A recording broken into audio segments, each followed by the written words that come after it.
Hello दोस्तों, आप सभी को नमस्कार। धन्यवाद हमसे जुड़ने के लिए और सब्सक्राइब और लाइक जरूर करें। चलिए शुरू करते हैं आज की कहानी। चतुर कबूतर और भूखा शेर। बहुत समय पहले की बात है, एक बहुत बड़ा और घना जंगल था। उस जंगल में एक शेर रहता था जो बहुत ही क्रूर और भूखा था। वह जंगल के जानवरों को डराकर अपना शिकार करता और हर दिन एक नया जानवर खा जाता। जंगल के जानवर इस समस्या से बहुत परेशान थे क्योंकि शेर का आतंक हर दिन बढ़ता जा रहा था। सभी जानवरों ने मिलकर एक सभा बुलाई ताकि इस समस्या का हल निकाला जा सके। सभा में सभी जानवरों ने अपनी अपनी राय दी, लेकिन कोई ठोस समाधान नहीं निकल पाया।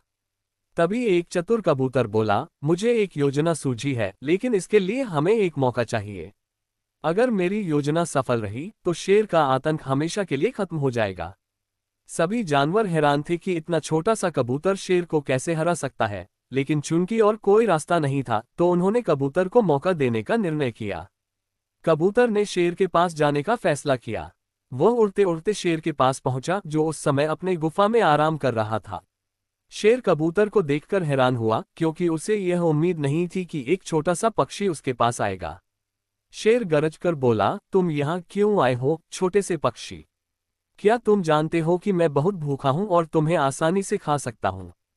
कबूतर बिना घबराए बोला, महाराज, मैं जानता हूं कि आप बहुत शक्तिशाली और भूखे हैं, लेकिन मैंने आपको एक बहुत बड़ी खबर देने के लिए यहां आने का साहस किया है। शेर की उत्सुकता बढ़ गई। उसने कहा, क्या खबर है?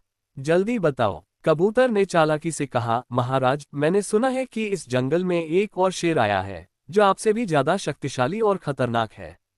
वह सभी जानवरों को आपके इलाके में घुसकर मार रहा है और वह दावा कर रहा है कि वह जंगल का असली राजा है। शेर यह सुनते ही आग बबूला हो गया। उसे यह कतई बर्दाश्त नहीं हुआ कि कोई दूसरा शेर उसकी बादशाहत को चुनौती दे। उसने गुस्से से कहा, कहाँ है वह शेर? मैं उसे अभी मारकर दिखाऊंगा कि इस जंगल का असली राजा कौन है। कबूतर ने कहा, वह शेर जंगल के तालाब के पास है। अगर आप चाहें तो मैं आपको वहां ले जा सकता हूं। शेर तुरंत तैयार हो गया। कबूतर ने शेर को तालाब के पास ले जाकर एक चतुर योजना बनाई। उसने शेर से कहा, महाराज, वह शेर इसी तालाब के अंदर छिपा हुआ है। अगर आप तालाब में झांकेंगे तो उसे देख पाएंगे। शेर तालाब के किनारे पहुंचा और जैसे ही उसने पानी में झांका, उसे अपने ही प्रतिबिंब का अक्स दिखाई दिया। वह शेर समझ बैठा कि यह वही दूसरा शेर है जो उसकी बादशाहत को चुनौती दे रहा है। गुस्से में शेर ने जोर से गरजकर तालाब के पानी पर हमला किया, लेकिन जितना जोर से वह पानी पर वार करता, उतना ही प्रतिबिंब का शेर भी उसी की तरह हमला करता दिखाई देता। ये देखकर शेर और भी क्रोधित हो गया। उसने और जोर से दहाड़ा और पानी में कूद पड़ा। शेर ने सोचा कि वह दूसरे शेर से लड़ रहा है, लेकिन असल में वह अपने ही प्रतिबिंब से लड़ रहा था। पानी के अंदर घुसते ही वह फंस गया और तैरना न जानने के कारण डूबने लगा। शेर की सारी ताकत और अहंकार पानी में बह गया और कुछ ही देर में वह तालाब में डूब गया। जब जंगल के जानवरों ने ये देखा तो वे खुशी से झूम उठे। उन्होंने चतुर कबूतर की तारीफ की, जिसने अपनी बुद्धिमानी से शेर को हरा दिया था। उस दिन के बाद से जंगल में शांति और खुशी लौट आए। सभी जानवर आपस में मिलजुल कर रहने लगे और चतुराई के महत्व को समझा।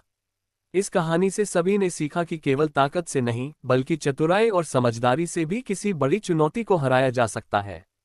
और यही जंगल के जानवरों का नया मंत्र बन गया, बुद्धि से बड़ी कोई ताकत नहीं।